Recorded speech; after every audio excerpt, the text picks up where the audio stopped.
Իշխող քաղաքացիական պայմանագիր կուսակցության ներսում մեկնարկել են առաջիկա ընտրությունների նախապատրաստական գործընթացները եւ արդեն իսկ պարզ է դառնում, որ գործող պատգամավորների մի զգալի հատված հաջորդ խորհրդարանում չի լինի։ Ժողովուրդ օրաթերթի ուսումնասիրության համաձայն ՔՊ խմբակցության առնվազն 29 պատգամավորներ փաստացի դուրս են մնում հաջորդ խորհրդարանի կազմից։ Նրանցից մի մասը հայտարարել է, որ այլևս չի առաջադրվելու, մի մասին կուսակցությունը թույլ չի տվել մասնակցել ներկուսակցական գործընթացներին, որ համապետական ցուցակում ներառվի, իսկ մի մասն էլ ներկուսակցական ռեյտինգային ցուցակում անգամ առաջին 100-ի մեջ չի ընդգրկվել։ Չառաջադրվելու որոշում կայացրած պատգամավորները հետևյալն են։ Ժողովուրդ օրաթերթը մի բերեց տվյալները, համաձայն որոնց մի շարք պատգամավորներ ինքնակամ չեն պատրաստվում մասնակցել առաջիկա գործընթացներին։ Նրանք են Հակոբ Արշակյանը, Մերի Գալստյանը, Լիլիթ Կիրակոսյանը, Հրաչյա Հակոբյանը, Լենա Նազարյանը,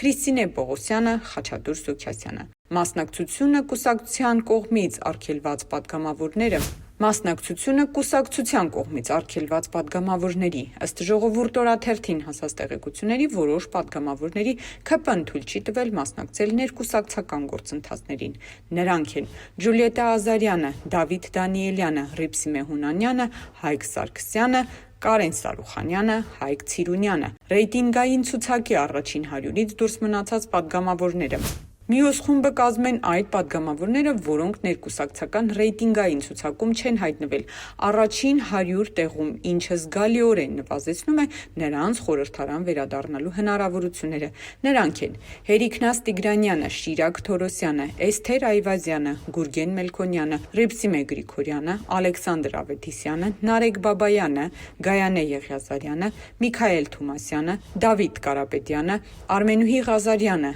Մարինա Ղազարյանը,